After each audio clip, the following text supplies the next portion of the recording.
Mike Pompeo, Fox News contributor and former Secretary of State. Good morning to you, Mr. Secretary.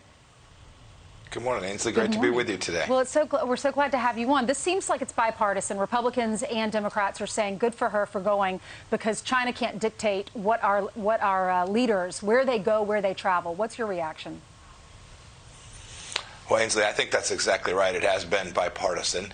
The challenge from the Chinese Communist Party isn't Republican or Democrat. It's a challenge to the United States of America. When you hear the Chinese response to something, we ought to just take a step back, right? When you hear the Chinese response to the fact that we just had a Speaker of the House travel to a country, all she did was hold some meetings. We didn't land the 82nd Airborne in the western part of China. We didn't launch an attack. We just sent a delegation to another independent sovereign nation. To see this response from the Chinese Communist Party, I think, tells you all you need to know about what America needs to do. And I wish President Biden, he may be the only senior official who's really opposed to Pelosi having traveled to Taiwan from America. What President Biden needs to do is take seriously this threat. It's a threat that's inside the gates here at home. They're stealing stuff from us here inside the United States. They foisted a virus on us that killed over 1 million Americans. The Chinese Communist Party is a significant threat. I think what happened over these last 48 hours with respect to Pelosi's trip is just a symptom of the challenge that's in front of us. Senator Kennedy had it right. We need to confront the Chinese Communist Party in a serious way, and when we do, we'll deter them from the kinds of aggression that they've been tweeting about and talking about and railing and, frankly, just kind of whining in a childish manner about these last days. You know, Secretary, you talk about China's response. We have a quote from China. It says, Pelosi insisted on making the wrong move, maliciously provoking and creating the crisis. The Chinese People's Liberation Army is on high alert and will take a series of targeted military operations in response to resolutely safeguard China's sovereignty and territorial integrity and resolutely thwart the interference by external forces and the separatist scheme for Taiwan independence. So what we see here is we know they're going to do exercises, perhaps launch some missiles into nowhere. What should, you just said Biden's response, what should our response to that be? So you can imagine half a dozen things that we might do. Some simple things could have been done. We could have, in the conversation that the president had with him, I think it was last Thursday, we could have made very clear to them that we weren't just going to play defense. We weren't going to sit back and just listen to their rhetoric and do nothing.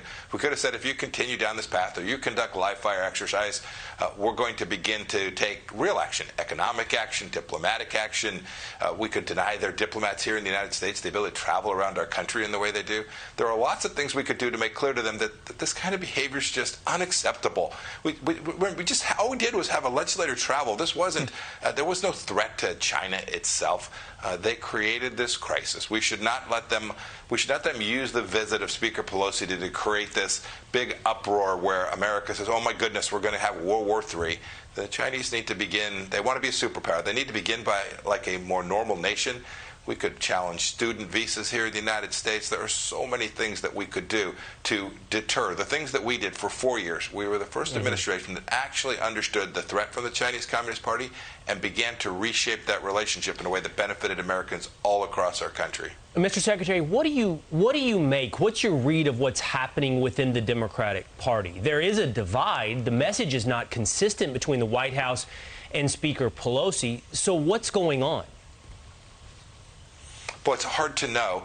I will say that the confrontation against the Chinese Communist Party has been relatively bipartisan, but President Biden hasn't taken the actions that need to be taken. His rhetoric, their stated strategy has been okay, but the things that the Chinese Communist Party really understands, power, transparency, truth, calling them out when they behave in a way that's just inconsistent, right? To go to the ramparts over a congressional visit is just silly.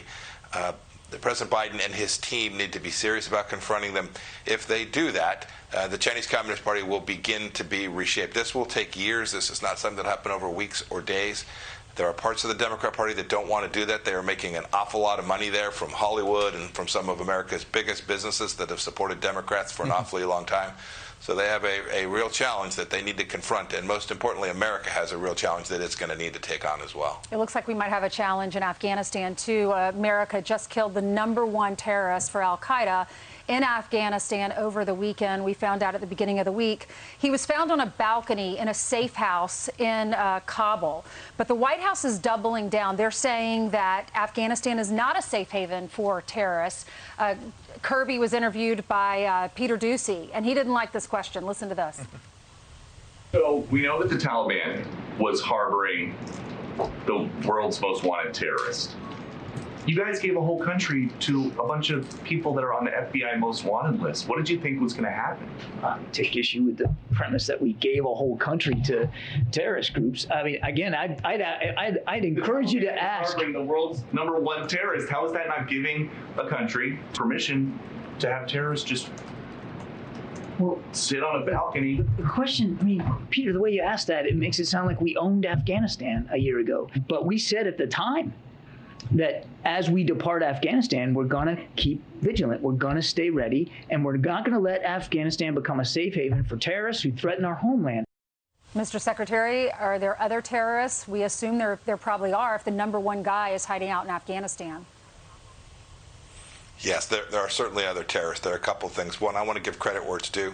The intelligence community for a decade plus did great work chasing down Mr. Zawahiri. The fact that he is dead is a great thing for the United States of America.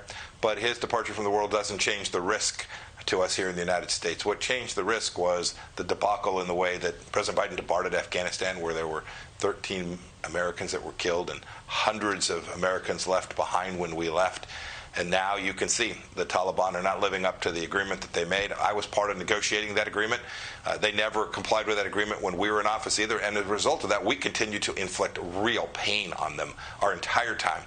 When we signed the agreement, we said, now you have to live up to your commitments. And when they didn't, we imposed real costs on them. The Biden administration hasn't done that. I'm afraid they're also about to reward the Taliban with a bunch of money. The Taliban are broke. Afghanistan is in a terrible economic place. We should not give a single American dollar to Afghanistan or the Taliban so long as it's the case they continue to allow terrorists to be harbored.